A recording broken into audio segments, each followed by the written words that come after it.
बच्चों कैसे हो। आज भी टाइम +2 का नेक्स्ट टॉपिक करेंगे ओमिक डिवाइसेस।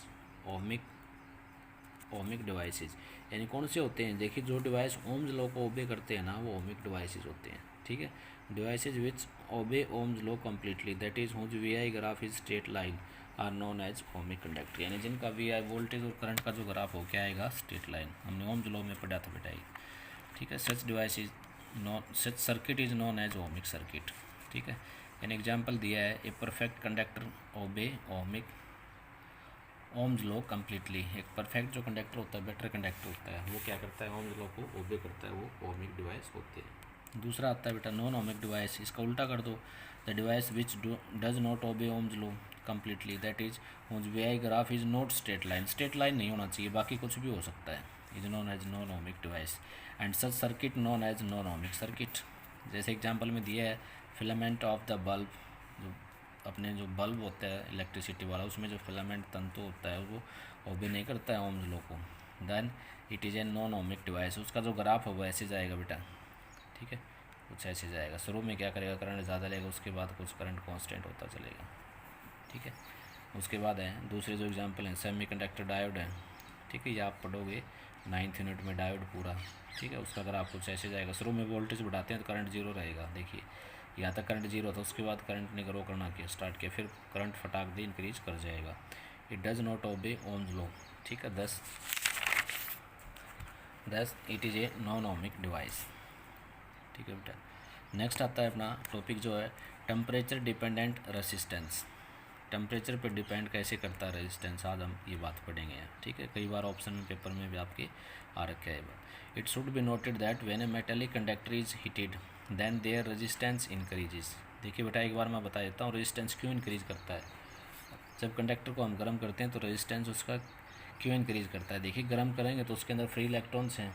ठीक है, फ्री इलेक्ट्रॉन्स उनका क्या होगा, उसका मोशन बढ़ेगा। मोशन बढ़ेगा तो उनका रिलैक्सेशन टाइम क्या होगा, घट जाएगा, यानी जल्दी जल्दी टकराएंगे। वो टकराने का मतलब क्या हुआ, उनका जो मोशन है वो सीज हो रहा है, इलेक्ट्रॉन एक सिरे से दूसरे सिरे तक नहीं पहुंच रहे। और वो इलेक्ट्रॉन क्या लेके जाते हैं, इलेक्ट्रॉन किसके लिए रिस्पॉन्सिबल है, करंट के लिए। ठीक है, तो उसका टेम्परेचर बढ़ने से कंडक्टर का रेजिस्टेंस क्या होता है, बढ़ता है। क्यों बढ़ता है, क्योंकि कंडक्टर के अंदर फ्री इलेक्ट्रॉन्स उनका कोलिजन बढ़ेगा। ठीक है, जैसे आपको अब आप क्लास में बैठे और आपको यहाँ पे बोल दे क्लास में बम अचानक कोई आकर, तो आप क्या होगे, पूरे स्कूल में क्लास में भगदड़ मच जाएगी। अदरवाइज़ आप क्या करते हो, हर रोज़ क्लास से जब छुट्टी होती है क्लास में आते हो, ठीक है, पानी का ब्रेक होता है तो आप धीरे धीरे जाते रहते हो, कुछ नहीं होता है। लेकिन आपको ये बोल दे बम स्कूल में, तो क्या होगा, अचानक पूरे स्कूल के बच्चे एक साथ भाग जाएंगे। वो टकरा के गिरते रहेंगे। यानी वो क्या होगा, वो ज़्यादा टाइम और लगेगा वहाँ से स्कूल छोड़ने के लिए, आपको ज़्यादा टाइम लगेगा वहाँ से। ठीक है, तो ये टेम्परेचर बढ़ाने से कंडक्टर का रेजिस्टेंस क्यों बढ़ता है बेटा, याद रख लो, क्योंकि इलेक्ट्रॉन का कोलिजन बढ़ता है और कोलिजन बढ़ेगा तो उनका रिलैक्सेशन टाइम घटेगा, जिससे रेजिस्टेंस क्या होता है, बढ़ता है। और रेजिस्टेंस बढ़ेगा तो उसकी कंडक्टिविटी क्या होगी, डिक्रीज होगी, क्योंकि उसमें करंट कम जाएगा। Let us take a metallic conductor having resistance R naught. R naught का मतलब उसका इनिशियल रेजिस्टेंस मान लिया है at a temperature T naught, initial temperature है। It is heated to a temperature of T, उसको टी टेम्परेचर तक गर्म कर दिया, so that the resistance becomes R. उसका रेजिस्टेंस कितना बन गया, अब आर फाइनल हो गया। The increase in resistance of a conductor depends upon the following factor. जो आपका रेजिस्टेंस इंक्रीज करेगा वो किन किन फैक्टर पर डिपेंड करता है। देखिए ये कौन सा है, फाइनल, ये माइनस इनिशियल, चेंज इन हो गया ना। ठीक है, final minus initial is directly proportional to the initial resistance, यानी चेंज इन रेजिस्टेंस या increase in resistance directly proportional है इनिशियल कितना था, आर नोट, इक्वेशन एक कर दिया। फिर क्या हुआ, change in directly proportional to the temperature difference, experimentally पाएगा बेटा टेम्परेचर डिफरेंस, यानी R minus R naught change in resistance, temperature difference final कितना है, टी माइनस इनिशियल कितना था, टी नोट, टेम्परेचर का डिफरेंस होगा। दोनों इक्वेशन आ गई। दोनों इक्वेशन को आप कंबाइन कर दो, फर्स्ट एंड सेकंड को कंबाइन कर दोगे तो क्या बन जाएगा, we get R minus R naught, यानी चेंज इन टेम्परेचर या राइज इन टेम्परेचर बोलो, इसको डायरेक्टली प्रोपोर्शनल है आर नोट का मतलब पहले से आर नोट था, दूसरी से क्या था, टी माइनस टी नोट। ठीक है, टेम्परेचर डिफरेंस है चेंज इन टेम्परेचर। यहाँ से बेटा अपने को अल्फ़ा चाहिए। ठीक है, देखिए यहाँ पे डायरेक्टली प्रोपोर्शनल था और इसको बोलूँगा मैं अल्फ़ा, क्या है ये, अल्फ़ा। ठीक है, अल्फ़ा क्या होता है, temperature coefficient. Alpha is equal to निकालो तो मैं क्या आएगा, आर माइनस आर नोट, यानी राइज इन टेम्परेचर या change in temperature upon original temperature initial temperature minus original resistance minus change in temperature, यानी क्या लिखा देखिए increase in resistance final minus initial, क्योंकि रेजिस्टेंस तो बढ़ाया था ना टेम्परेचर बढ़ाने से, इनिशियल रेजिस्टेंस। ठीक है, ये क्या हुआ इंक्रीज इन टेम्परेचर, टेम्परेचर बढ़ाया बेटा, पहले टी 0 था और बाद में टी कर दिया टेम्परेचर इंक्रीज करने से। तो देखिए टेम्परेचर इसकी डेफिनेशन आ गई है, क्या आ गई, temperature coefficient of a conductor में be defined as the ratio of increase in resistance to the initial resistance to increase in temperature. ठीक है, and alpha is the constant of proportionality and is called temperature coefficient of resistance. ठीक है, it depend upon the nature of the conductor, किस पे depend करेगा ये, nature of the conductor के ऊपर डिपेंड करेगा कि किस तरह का कंडक्टर। एक बेटा यहाँ से मैं आपको कुछ कई बार क्वेश्चन आता है इसमें से कि एक कंडक्टर इसका टेम्परेचर इतना बढ़ा दिया तो इसका नया रेजिस्टेंस कितना बन जाएगा। देखिए यहाँ से अल्फा इज इक्वल टू कितना आया अपना, अल्फा इज इक्वल टू क्या आया, R minus R naught upon क्या है आर नोट और टी माइनस टी नोट। इनको आप कैसे भी याद रखो, ठीक है, इनको आप कैसे भी याद रखो, कई कई जगह ऐसे ऐसे कर देते हैं इसको। देखिए अल्फा इज इक्वल टू शुरू में टेम्परेचर रेजिस्टेंस है टी टेम्परेचर पे ये है, माइनस ये रेजिस्टेंस क्या है ओरिजिनल है। ठीक है, और ये क्या था ओरिजिनल नीचे देखिए इनिशियल। ठीक है, और ये टी टेम्परेचर पे और माइनस ये टी 0 पे स्टार्टिंग में इनिशियल में। ठीक है, तो इसको क्या बोल देते हैं, इसको कई बार कई बुक्स में क्या लिख देंगे आपको टी क्या चीज़ है, टेम्परेचर डिफरेंस। क्या है ये, टेम्परेचर डिफरेंस। ठीक है, क्या है टेम्परेचर डिफरेंस, इसको इधर ले जाओ तो अल्फा इज इक्वल टू क्या आ जाएगा, आर एट टी टेम्परेचर पे यानी रेजिस्टेंस एट टी टेम्परेचर पे माइनस क्या आ जाएगा आर इनिशियल अपॉन क्या आया आर इनिशियल इंटू में टी। इसको ऊपर ले जाओ आप, यानी क्या बनेगा अल्फ़ा आर नोट इंटू में टी इज इक्वल टू क्या है R T minus R naught आ जाएगा। यहाँ से क्या करेंगे बेटा आप, आर नोट जो है इसको इधर ले जाओ प्लस हो जाएगा, यानी अल्फ़ा आर नोट इंटू में टी प्लस क्या आया आर नोट आ गया इज इक्वल टू क्या आ गया रेजिस्टेंस एट टी टेम्परेचर पे, यानी रेजिस्टेंस एट टी टेम्परेचर पे निकालें तो क्या आएगा, यहाँ से आर नोट कॉमन आ रहा है, देखो क्या आ जाएगा 1 plus alpha T. This is the important formula for find the temperature of conductor at T temperature.